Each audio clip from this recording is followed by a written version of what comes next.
अचानक से बन गए बीजेपी के लिए। अगर आप देखें पूरे मामले को तो वो सांसद थे, उसके बाद उनको विधायकी लड़ाई गई और उसके बाद उनके सांसदी से उनको इस्तीफा भी दिलाया गया और लगा ये कि हो सकता है कि यहाँ से बाबा बालकनाथ को जो है सीएम के तौर पर बीजेपी सामने लेकर आएगी, क्योंकि भगवा रंग में रंगने की बात लगातार राजस्थान को आ रही थी। और ऐसे में जिस तरह से बाल मुकुंद हो या बाबा बालकनाथ हो, उनके बयानबाजी भी ये बता रहे थे कहीं ना कहीं कि वो राजस्थान में एक अलग तरह की जो राजनीति करने के मूड में है बीजेपी के लिए। यहाँ पर ये चर्चा तेज है कि बाबा बालकनाथ को शायद हो सकता है जो दूसरा कैबिनेट विस्तार होगा, यानी कि लोकसभा चुनावों के बाद उसमें कोई बड़ी जिम्मेदारी यहाँ दी जा सकती है। लेकिन देखिए यहाँ पर अगर उनको बाबा बालकनाथ को लोकसभा चुनावों के बाद भी कोई जिम्मेदारी यहाँ नहीं दी गई तो ये कहीं ना कहीं एक बहुत ही ज्यादा गलत हो सकता है। और फिर से एक बार मंत्रिमंडल विस्तार में भी चेहरों को और ज्यादा बढ़ाया जाए और ऐसे में जो है वसुंधरा राजे खेमे को तो पहले भी तरजीह दी गई है, लेकिन बाबा बालकनाथ जो कि सांसद रह चुके, हालांकि उन्होंने अपना इस्तीफा दे दिया है, तो अब ऐसे में ये देखना होगा कि आखिरकार क्या 24 के चुनाव को लेकर के उनको इस्तीफा दिलवाया गया ताकि जो तैयारियों में पूरी तरीके से लगे रहें, क्योंकि हम तब ये चर्चा कर रहे थे कि उन्हें जो है इस विधानसभा चुनाव के बाद कहीं ना कहीं मुख्यमंत्री बना दिया जाएगा या फिर गृह मंत्री का जो पद है वो सौंपा जाएगा, लेकिन ऐसा होता हुआ नजर नहीं आया फिलहाल। आगामी लोकसभा चुनाव को मद्देनजर रखते हुए भारतीय जनता पार्टी ने 5 राज्यों में से 3 राज्यों में प्रचंड जीत तो हासिल कर ली और इन तीनों ही राज्यों में अब देखा जाए तो मंत्रिमंडल का गठन भी हो चुका है, लेकिन विभागों के बंटवारों को लेकर भी सियासत तेज हो रही है। इसी बीच अब नजरें टिकी हुई हैं कि आखिरकार उन दिग्गज नेताओं का क्या कुछ हो सकता है जो सीएम की रेस का हिस्सा रहे। बात अगर कर ली जाए राजस्थान की सियासत के बारे में तो राजस्थान में अब बाबा बालकनाथ योगी चर्चा का विषय बने हुए हैं। आखिरकार बाबा बालकनाथ योगी का राजनीतिक भविष्य क्या कुछ होगा अगर बीजेपी आलाकमान उन्हें अब भी कोई अहम जिम्मेदारी नहीं सौंपते हैं लोकसभा चुनाव में भी, तो क्या लोकसभा चुनाव में उनके सुर बदलते हुए देखे जा सकते हैं या फिर नहीं। नमस्कार, मैं प्रांशी राठौर और आप देख रहे हैं नेक्स्ट 9 न्यूज। स्वागत है आपका हमारे स्पेशल प्रोग्राम 2024 का महासंग्राम में, जिसमें हम जानेंगे कि आखिरकार न्यूज रूम में बैठे हुए सहयोगी क्या कुछ सोचते हैं बाबा बालकनाथ योगी के बारे में, क्योंकि बीजेपी आलाकमान ने जिस तरीके से फैसला लिया है, जिस तरह से उन्होंने नए चेहरों को आगे किया, चाहे बात यहाँ पर मध्य प्रदेश की हो, राजस्थान या फिर छत्तीसगढ़ की, तीनों ही राज्यों में देखा गया है कि तमाम दिग्गजों को पीछे छोड़ते हुए नए नए चेहरों को आगे किया गया, जिन्हें मुख्यमंत्री बना दिया गया। राजस्थान के मुख्यमंत्री भजन लाल शर्मा हैं, इनके मंत्रिमंडल का गठन भी हो चुका है और अब विभागों के बंटवारों को लेकर यहां पर सियासत गरमाई हुई है। जानकारी दे दें कि राजस्थान में सीएम की रेस का हिस्सा ना सिर्फ वसुंधरा राजे सिंधिया रही, बल्कि भजन लाल शर्मा जो अचानक से एक बड़ा नाम उभर कर सामने आया। इनके अलावा दिया कुमारी, बाबा बालकनाथ योगी, गजेंद्र सिंह शेखावत, यहां तक कि सीपी जोशी तक का नाम निकलकर सामने आया। लेकिन देखा गया कि बीजेपी ने भजन लाल को आगे कर दिया, तो सीएम की रेस से बाहर हो गए बाबा बालकनाथ योगी। तिजारा विधानसभा सीट से इन्होंने चुनाव लड़े और जीत भी दिलाई। इसके बाद देखा गया कि मंत्रिमंडल में इन्हें जगह मिलेगी, लेकिन मंत्रिमंडल में भी इन्हें शामिल नहीं किया गया। दावे ये तक किए गए कि इन्हें गृह मंत्रालय या फिर वन एवं पर्यावरण विभाग सौंपा जा सकता है, लेकिन ये भी ना हो सका। अब यहाँ पर बाबा बालकनाथ योगी के लिए क्या कुछ सोच विचार कर रखा है, क्योंकि मध्य प्रदेश में मुख्यमंत्री रह चुके शिवराज सिंह चौहान को लेकर, राजस्थान में वसुंधरा राजे सिंधिया को लेकर यह कहा गया है कि लोकसभा चुनाव में इन्हें उतारा जा सकता है या फिर ये इसी तरह विधायक बनकर रह सकते हैं या फिर इसके बदले इन्हें राज्यपाल का पद दिया जा सकता है। फिलहाल शिवराज सिंह चौहान को लेकर कहा जा रहा है कि उन्हें राष्ट्रीय उपाध्यक्ष बनाया जा सकता है, लेकिन वक्त के साथ साथ पता चलेगा उन्हें कौन सा पद मिलता है। लेकिन दूसरी ही तरफ वसुंधरा राजे सिंधिया भी चुप्पी साधे हुई हैं।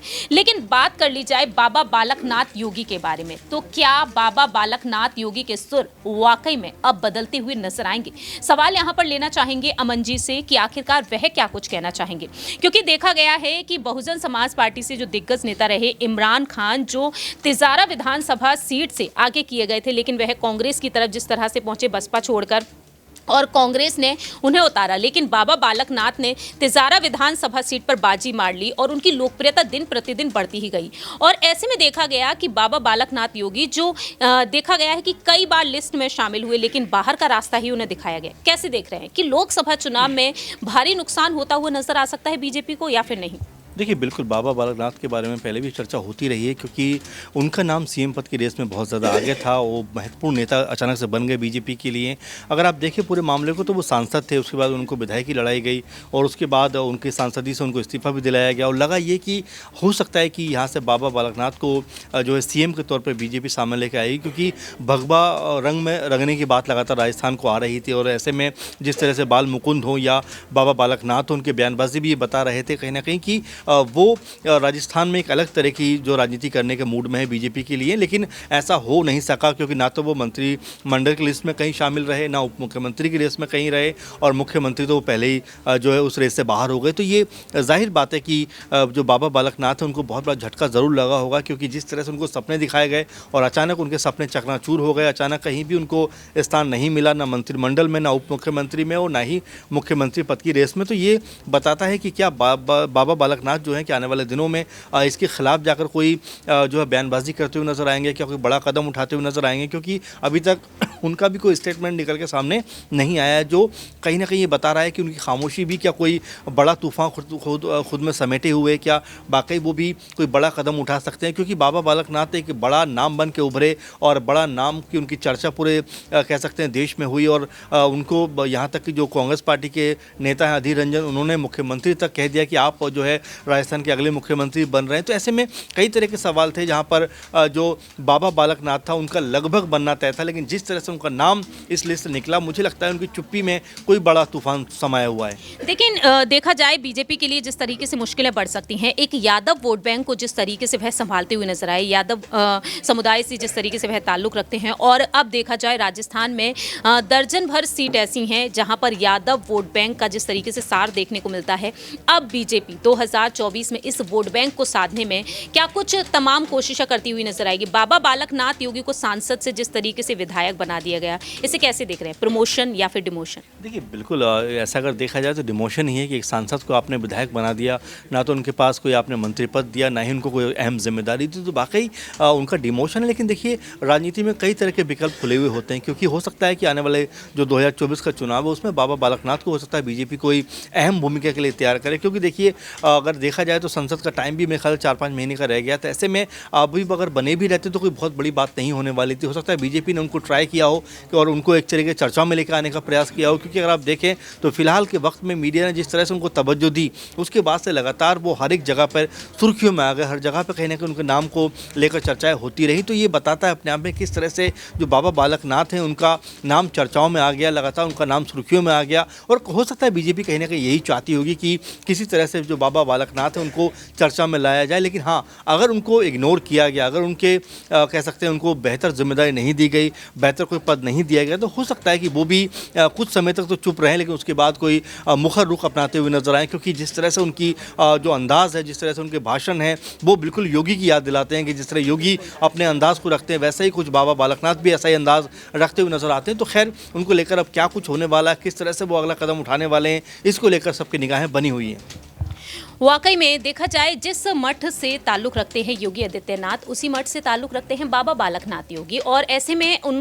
बाबा बालकनाथ को योगी आदित्यनाथ का प्रतिरूप भी बताया गया है। लेकिन अब यहाँ पर आने वाले समय में बालकनाथ योगी का क्या फैसला होगा, क्योंकि उन्होंने साफ तौर पर ये बात से इनकार कर दिया जब उन्होंने सोशल मीडिया पर ट्वीट किया और इशारा दे दिया कि वह सीएम की रेस से बाहर है। उनका कहना साफ तौर पर रहा कि पीएम मोदी के मार्गदर्शन में वह आने वाले समय में भी काम करना चाहेंगे, सीखना चाहेंगे। अगला सवाल यहाँ पर नेहा से लेना चाहेंगे कि बाबा बालकनाथ योगी की छवि पर आखिरकार क्या कुछ प्रभाव पड़ता हुआ नजर आएगा लोकसभा चुनाव पर, और उनकी जो बेहतरीन छवि है लोकसभा चुनाव में बीजेपी को कितना बड़ा फायदा पहुंचाती हुई नजर आ सकती है? देखिए, बाबा बालकनाथ की अगर बात की जाए यहाँ पर, तो मैं बता दूं आपको कि लोकसभा चुनावों में बाबा बालकनाथ को अगर कोई जिम्मेदारी यहाँ पर नहीं दी जाती है, क्योंकि अटकलें इस वक्त यही लगती नजर आ रही है कि ना उनको सीएम बनाया, जिसमें कि ये देखा गया था कि वो सीएम की लिस्ट में पहले नंबर पर मौजूद थे, फिर भी उनको सीएम नहीं बनाया। उसके बाद देखा गया कि गृह मंत्रालय के पद पर उनका नाम यहाँ पर आ रहा था, लेकिन गृह मंत्रालय भी उनको नहीं दिया गया। अब यहाँ पर ये चर्चा तेज है कि बाबा बालकनाथ को शायद हो सकता है जो दूसरा कैबिनेट विस्तार होगा, यानी कि लोकसभा चुनावों के बाद, उसमें कोई बड़ी जिम्मेदारी यहाँ दी जा सकती है। लेकिन देखिए, यहाँ पर अगर उनको बाबा बालकनाथ को लोकसभा चुनावों के बाद भी कोई जिम्मेदारी यहाँ नहीं दी गई, तो ये कहीं ना कहीं एक बहुत ही ज़्यादा गलत हो सकता है। और चर्चा तो यहाँ पर ये भी सामने आ रही है कि बाबा बालकनाथ को अगर सीरियस नहीं लिया 2024 के चुनावों में भारतीय जनता पार्टी ने, तो भारतीय जनता पार्टी अपने पैरों पर कुल्हाड़ी मारती नजर आ सकती है। क्योंकि देखिए, बाबा बालकनाथ ने सीट जहां से वो चुनाव लड़े थे वहां पर उन्होंने जीत भी दर्ज की है। उसके बाद उनके पास जितना वोट बैंक है, वो वोट बैंक भी भाजपा के हाथों से निकलता नजर आ सकता है। वाकई में देखा जाए तो यहाँ पर जो वोट बैंक है, जो बाबा बालकनाथ योगी उसे संभालते हुए नजर आए हैं, वो कहीं ना कहीं बीजेपी के हाथ से फिसलता हुआ नजर आ सकता है। आखिरी छोटा सा सवाल यहाँ पर अबरार से लेना चाहेंगे कि आखिरकार वह क्या कुछ कहना चाहेंगे बालकनाथ योगी को लेकर, और साथ ही साथ यहाँ पर जानना चाहेंगे कि वसुंधरा राजे सिंधिया जो इन दिनों काफी नाराज चल रही हैं, और ऐसे में उनके लिए क्या कुछ अहम फैसला हो सकता है। कैसे देख रहे हैं आप? क्या दोनों के ही यहाँ पर कड़े तेवर, बगावती तेवर देखने को मिल सकते हैं, और बीजेपी आलाकमान दोनों ही दिग्गज नेताओं के लिए क्या कुछ सोच विचार करके बैठी है? देखिए, इस पूरे मामले पर अभी तक ना तो वसुंधरा राजे ने उस तरीके से खुल करके विरोध दर्ज करवाया है और ना ही जो है बाबा बालकनाथ ने। तो मुझे लगता है कि बीजेपी फिलहाल और साथ में जो तमाम भाजपा के बड़े लीडर हैं वो पूरी तरीके से इस समय जो है केंद्रित हैं 2024 के चुनाव को जीतने के लिए, और बीजेपी ने इसी के लिए इतनी